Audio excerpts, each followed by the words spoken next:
सर्वसामान्यांच्या हक्काचा आवाज जागर जनस्थान।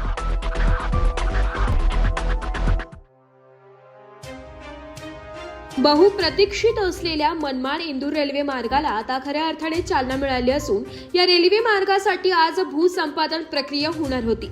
मनमाड शहरातील गडर शॉप या ठिकाणी महसूल व रेल्वेच्या विभागाचे संयुक्त पथक मोजणीसाठी आले होते। मात्र या मोजणीला स्थानिक रहिवाशांनी विरोध दर्शविला असून आमच्या थोड्या जागा घेण्यापेक्षा संपूर्ण जागा घेऊन आम्हाला रेडी रेकनर प्रमाणे मोबदला द्यावा अशी मागणी स्थानिक रहिवाशांनी केली आहे। स्थानिक रहिवाशांची वरिष्ठ अधिकारी यांच्यासोबत बैठक लावून त्यांना त्यानंतर मोजणी करू असे मत मोजणी अधिकारी SM गुळवे यांनी व्यक्त केले आहे। कशासाठी आले आज इथे काय? आता आम्ही भूसंपादन अधिकारी यांच्या वतीने ज्या आज मोजणीच्या नोटिसा दिल्या, इंदोर मनमाड रेल्वे अधिग्रहणासाठी नोटिसा देण्यात आल्या होत्या। आज आम्ही इथं मोजणी म्हणजे मूल्यांकन मोजणी करणे आलं असता स्थानिक निवासी लोकांचा विरोध असल्याने त्यांचे उर्वरित क्षेत्रसुद्धा त्यांनी संपादनात घेऊन शासनाने घ्यावे आणि आम्हाला मोबदला मिळावा असं त्यांचं म्हणणं आहे। त्यामुळं त्यांनी सदर मूल्यांकन कामाला विरोध केलेला असल्यामुळे आम्ही पुढील कार्यवाही करू शकलो नाही। बरं, काय आज कशासाठी मोजणी करण्यासाठी कोण आले आणि तुमचं काय म्हणणं आहे? कोणाकोणाची घरं आणि जागा जाणार आहे? इंदोरचा जो प्रस्तावित रेल्वे मार्ग आहे त्या रेल्वेची तात्पुरती स्वरूपाची मोजणी काल परवा झाली होती, परंतु आज सर्व जे काही तहसीलचे लोक असतील, लँड ॲक्विजिशनचे असतील, रेल्वेचे असतील, सर्व पदाधिकारी या ठिकाणी जमीन मोजणीसाठी आलेले होते। परंतु सर्व जे काही गडर शॉपचे रहिवासी आहे त्यांच्या ज्या काही भावना आहेत त्या आम्ही त्यांच्यासमोर मांडल्या आणि त्यांना स्पष्ट सांगितलं की तुम्हाला लँड ॲक्विजिशन करायची असेल तर सर्वप्रथम तुम्ही रेल्वेच्या उच्च अधिकाऱ्यांपासून तर कलेक्टर असेल, तहसीलदार असेल, प्रांत असेल, टाउन प्लॅनिंगचे लोक असतील, या सर्वांना एक जॉईंट मिटिंग आमच्या रहिवाशांची घ्या, म्हणजे जेणेकरून आमच्या सर्वांचं काय म्हणणं आहे किंवा काय त्रासातून आम्ही इतके दिवस काढले आहे आणि त्यातून जर आम्हाला मुक्त करायचं असेल तर लँड ॲक्विजिशन करताना ही संपूर्ण गडर शॉपची FCIची जी भिंत आहे तोपर्यंत त्यांनी जर जमीन घेतली तर आम्ही सर्व त्यांना ती जमीन देण्यास तयार आहोत।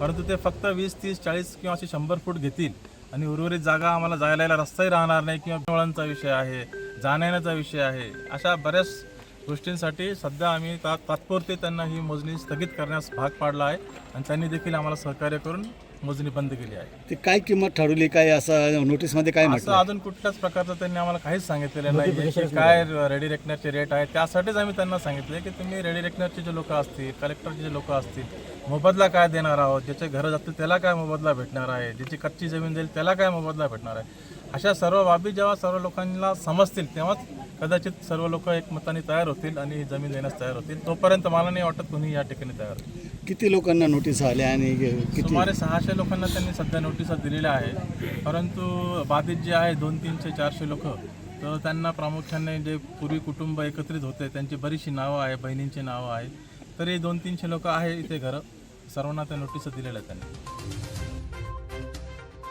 जागर जनस्थानसाठी प्रतिनिधी आमिर शेख, मनमाड।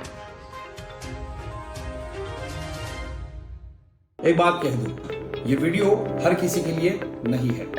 अगर आप सोचते हैं कि आप YouTube देखकर ट्रेडिंग सीख जाएंगे तो ऑनेस्टली ये वीडियो आपके लिए नहीं है।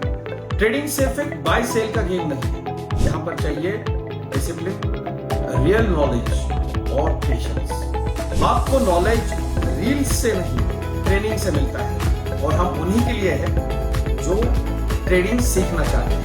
प्राइस, एक्शन इंडिकेटर और इमोशन कंट्रोल हम आपको सिखाना चाहते हैं। हमारी ट्रेनिंग शुरू होती है सिर्फ 5000 से। ऑफलाइन और ऑनलाइन दोनों ऑप्शंस में आप ट्रेडिंग सीख सकते हैं।